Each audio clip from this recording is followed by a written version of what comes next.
All right, let's ditch the snow boots for flip-flops. Yeah.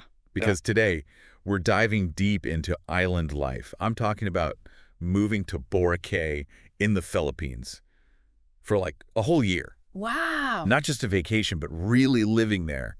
You with me? Absolutely. It's more than just those picture-perfect beaches. Those are definitely a huge plus. Right. We're going to cover everything, how to really thrive in Boracay, from like local customs to hidden gems that most tourists don't even know about. Okay, I'm already feeling the sand between my toes. Huh. First things first, how do we even get to this island paradise? Well, you've got two airport options. There's Calibo International Airport. It's a little further away, but you can sometimes get a cheaper flight. Okay. Then there's Caticlan Airport, closer to the island, but the flights might be pricier. Either way, you'll need a ferry or a van to actually get to Boracay. Gotcha. So we land, we hop off the ferry, where do we stay? Right. I imagine Boracay has everything from those fancy resorts to more, budget-friendly places. You got it. Boracay works for every budget, which is great for long-term stays. Yeah. So you've got those luxurious beachfront resorts, like the Shangri-La Boracay Resort and Spa. You can basically roll right out of bed onto the sand. Amazing. But if you're watching your wallet, there are tons of guest houses and affordable hotels like Microtel by Wyndham Boracay. All right, so no matter our budget, we've got a place to sleep. But the beaches are why we're thinking about Boracay. Right. Definitely. And when it comes to beaches, White Beach is the one. The iconic one, the one you see on all the postcards. Picture powdery white sand, crystal clear turquoise water. It's just breathtaking. But here's a little secret. White Beach is actually split into 3 sections called Stations 1, 2, and 3. Each one has a totally different vibe. Okay, now this is interesting. Tell me more about these stations. Which one should we be aiming for? Well, Station 1 is known for its high-end resorts. More of a relaxed, upscale atmosphere. Yeah. Perfect for sipping cocktails as the sun goes down. Yeah. Then you've got Station 2. It's like the heart of Boracay, where all the action is shops, restaurants, bars, and that lively nightlife scene. Oh, fun. Then there's Station 3, which is more laid back and budget-friendly. Okay. It has a mix of places to stay and a quieter beach experience. So if we're thinking about, like, that tranquil beach life, Station 1 or 3 is the way to go. Yeah, exactly. But the thing about Boracay is, even if you're in a quieter station, you can just hop on a tricycle and be in the middle of everything in Station 2 in minutes. Yeah. The island's small enough that you can easily explore everything. That's great. So we've got the famous White Beach, but are there any, like, hidden gem beaches For sure. where we can escape the crowds? If you're looking for peace and quiet, you gotta visit Cuca Beach. It's on the northern tip of the island, known for its stunning shells and that secluded feeling. Well, You'll find fewer people there. It's perfect for a peaceful walk or just relaxing with a good book. sounds like my kind of beach. Ah. Any other secret spots we should check out? It's definitely Dennywood Beach. It's this tiny little cove at the very northern tip of Boracay. Okay. Just a short walk from Station 1. Crystal clear water, perfect for snorkeling. Oh, nice. Plus, there are a few small local restaurants. I could already see myself snorkeling there. But what if we want to do something other than the beach? What else can we explore in Boracay? Well, for the thrill seekers, there's Ariel's Point. Yeah. It's a cliff jumping spot. You can leap into the water. Whoa, They even have a bar up there. sounds like a good time. What about something a bit more down to earth? Haha. For amazing views of the entire island, hike up Mount Lujo. Okay. It's the highest point in Boracay. From the top, you can see all the way to the mainland. The hike's pretty easy. I'm adding that to my list. Yeah. But let's be real. We're not just here for the beaches and views. We're here for the food, too. Yeah. What are some must-try dishes? Oh, there are so many. Boracay's food scene is amazing. Fresh seafood, Filipino classics, and international flavors. But let's start with the seafood. It's incredibly fresh, often grilled right on the beach. You'll find snapper, grouper, prawns, lobsters, you name it. Sounds amazing. And what about those Filipino classics? I've heard of something called Halo Halo. Oh, you have to try Halo Halo. It's a classic Filipino dessert. Okay. A mix of shaved ice, sweet beans, fruits, jellies, and sometimes ice cream. It's the perfect way to cool down on a hot day. I'm sold. Halo, Halo it is. But hold on, we're talking about living in Boracay for a whole year. Eating out all the time could get expensive. Yeah. What are some tips for saving money? Right, that's a great point. Yeah. Boracay can be as pricey or as affordable as you want it to be. One of the best ways to save is to eat like a local. Okay, how do we do that? Instead of those tourist traps, go to the local eateries. They're called carinderias. Girinderies. Yeah. What are those like? Think of them as little family-run kitchens. often in someone's home or a small open-air space. You'll find all sorts of dishes, stews, curries, grilled meats. It's authentic Filipino food without breaking the bank. A good meal at a carinderia can be as cheap as 100 to 200 Philippine pesos. Wow. That's like $2 to $4 US. That's super affordable. Hmm. Any other money-saving tips? When you need to get around, skip the taxis. The island is small, you can walk most places, or rent a bike. A bike rental is about 200 pesos for the day, and if you need to go further, hop on a tricycle. Your tricycles. Yeah, they're the main way to get around on the island. And they're cheap. A short ride within a station will only cost you 10 to 20 pesos, which is less than 50 cents. So we're walking, biking, and riding tricycles around Boracay. Speaking of tricycles, how do you even get one? Do they have stops, or do you just flag them down? It's easy. You can usually just flag them down on the street. Or you'll find tricycle stands in certain spots near D-Mall or the ferry terminals. Just tell the driver where you're going, agree on a price first, and you're good to go. All right, I'm feeling good about getting around Boracay. But let's talk about the practical side of living on the island for a year. Things like visas, internet, healthcare, those everyday essentials. Right. Those are super important. Yeah. For visas, most people can enter the Philippines without a visa for up to 30 days. Okay. But if you're staying for a year, you'll need to look into the visa options. Gotcha. So we'll definitely need to research visas before we go. What about internet access? Can we expect decent internet in Boracay? The internet in Boracay has gotten way better in recent years. Good. Most hotels, cafes, and restaurants have free Wi-Fi. And there are co-working spaces with reliable internet if you're working remotely. You can also get a local SIM card for your phone. The data plans are really cheap. That's a relief. I can already picture myself working from a beachfront cafe, laptop, and a smoothie. Haha. But realistically, what about when the internet's down or we need to print something? Are there internet cafes around? Oh yeah, you'll find internet cafes all over the island, especially in Station 2 and Station 3. There are good backup options if the Wi-Fi isn't working. They usually have printing and scanning too. Great. Okay, so visas and internet, check. What about healthcare? What's that like in Boracay? There are clinics and a small hospital on the island. Okay. They can handle basic stuff. But for anything serious, you might need to go to the mainland. They have bigger hospitals there. That makes sense. So it's probably a good idea to have travel insurance that covers medical stuff, just in case. Definitely. Travel insurance is a must for any trip, especially if you're staying somewhere for a long time. Good to know. So we've talked about visas, internet, and healthcare. Now, what about the cost of living in Boracay? How much should we budget for each month? Well, the cost of living in Boracay can vary a lot depending on how you live, but to give you an idea, you can live comfortably on around $1,000 to $1,500 per month. Okay. That includes rent, food, transportation, and entertainment. You can definitely spend less if you're on a tight budget, or more if you want to splurge. That's actually less than I thought. Yeah, Boracay can be pretty affordable, especially if you embrace the local way of life. All right, so we've covered a lot. From getting to Boracay and finding a place to stay to exploring the island and its culture, we even talked about the practical stuff like visas and healthcare. But before we wrap up this first part of our Boracay deep dive, there's one more thing we need to talk about. Local customs and etiquette. Yeah, that's really important. Exactly. So let's dive into that right after. So before you start picturing yourself with that tropical smoothie, Uh-huh. let's talk about blending in with the locals. Filipinos are famous for being really welcoming, Right. but there are a few cultural things that'll make your stay even better. Okay, I'm all ears.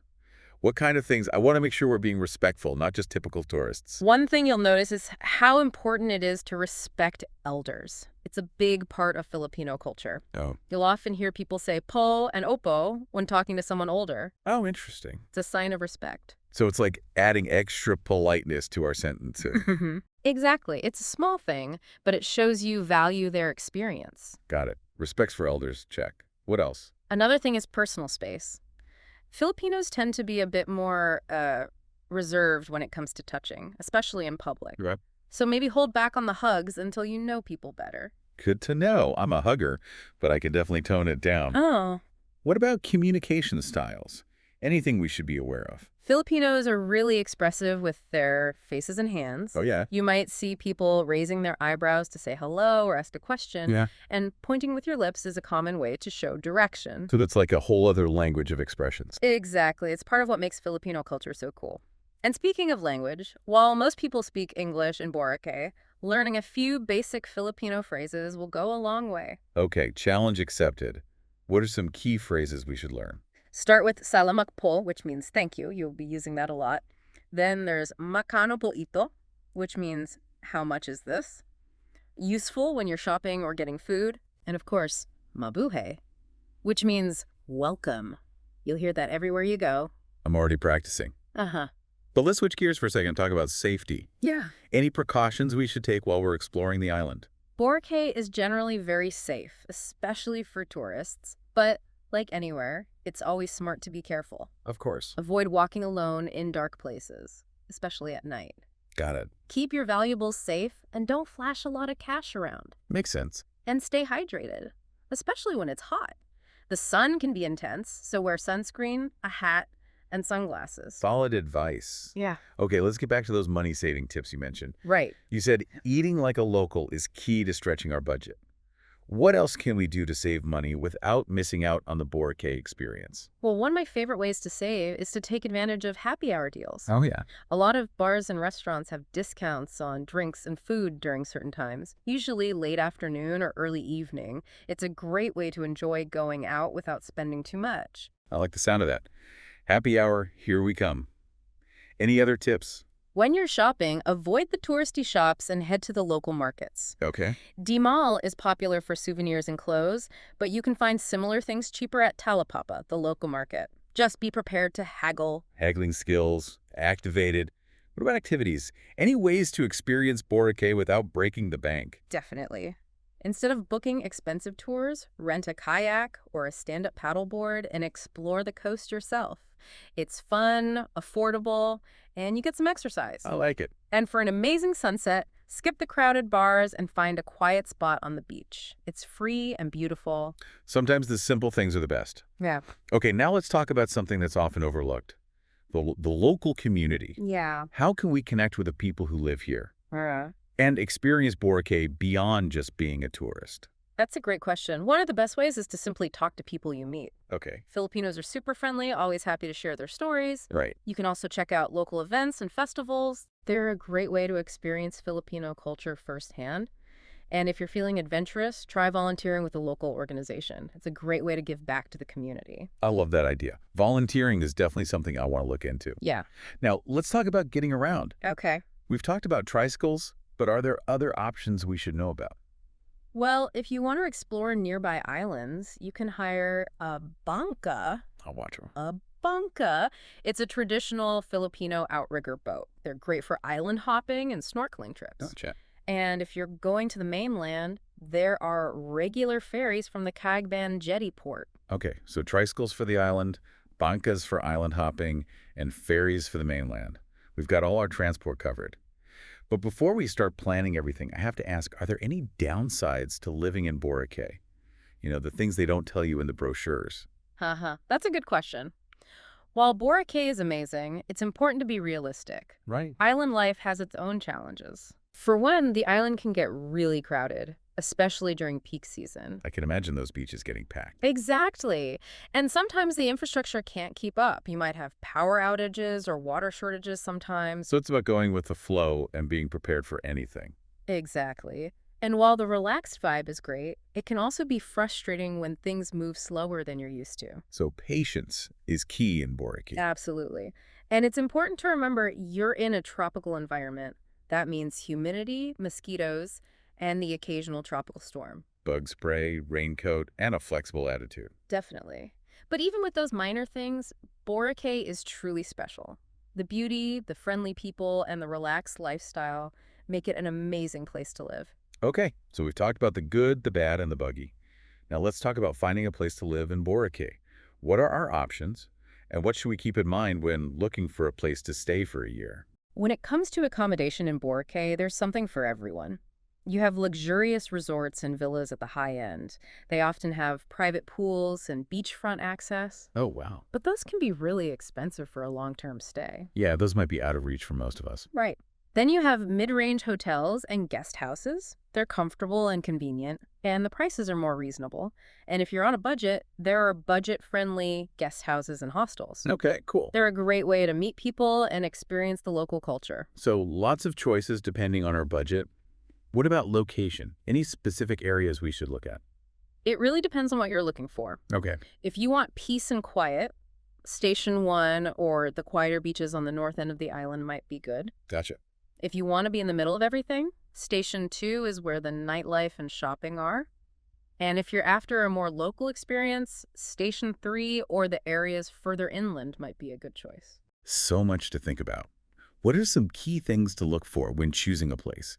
Especially if we're staying for a year, there are probably things we wouldn't even consider for a short vacation. Definitely. Aside from location and budget, think about the amenities. Okay. You need air conditioning, a kitchen if you're cooking at home, reliable Wi-Fi if you're working remotely. Right? And for a long stay, things like laundry facilities, being close to grocery stores, and the overall safety of the neighborhood are important. All great points. Yeah.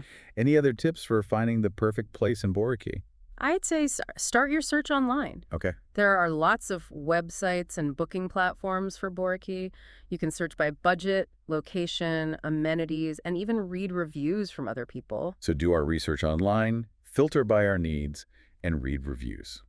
Got it. Any other advice? You can also talk to local real estate agents if you're looking for something more permanent, Okay. like an apartment or a house. They can give you personalized suggestions based on what you're looking for. Okay, so online research, real estate agents, we've got options. This is all so helpful.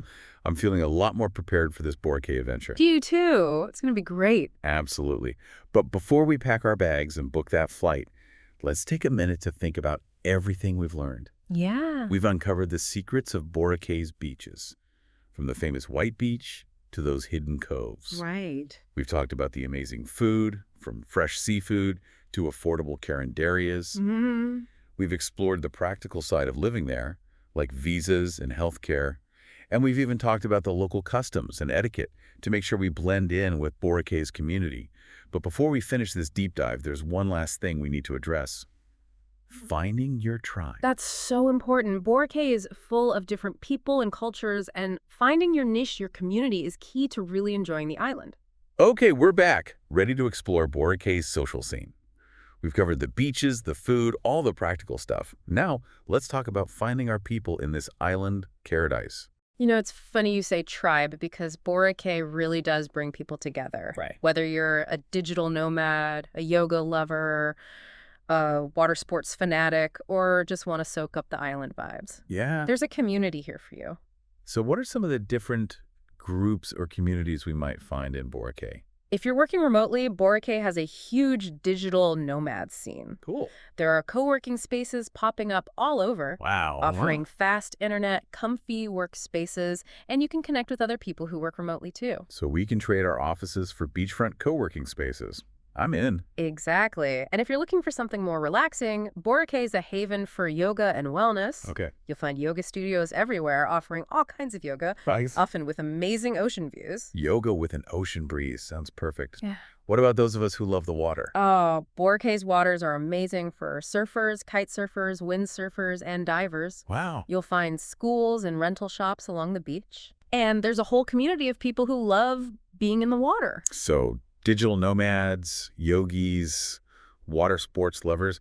What about those of us who just want to enjoy the island, the nightlife, and meet new people? Boracay's nightlife is famous for a reason. I bet. It attracts people from all over the world. You'll find beach bars with live music, clubs with DJs, even fire dancers on the beach. It's a great way to let loose, dance, and make new friends. It sounds amazing.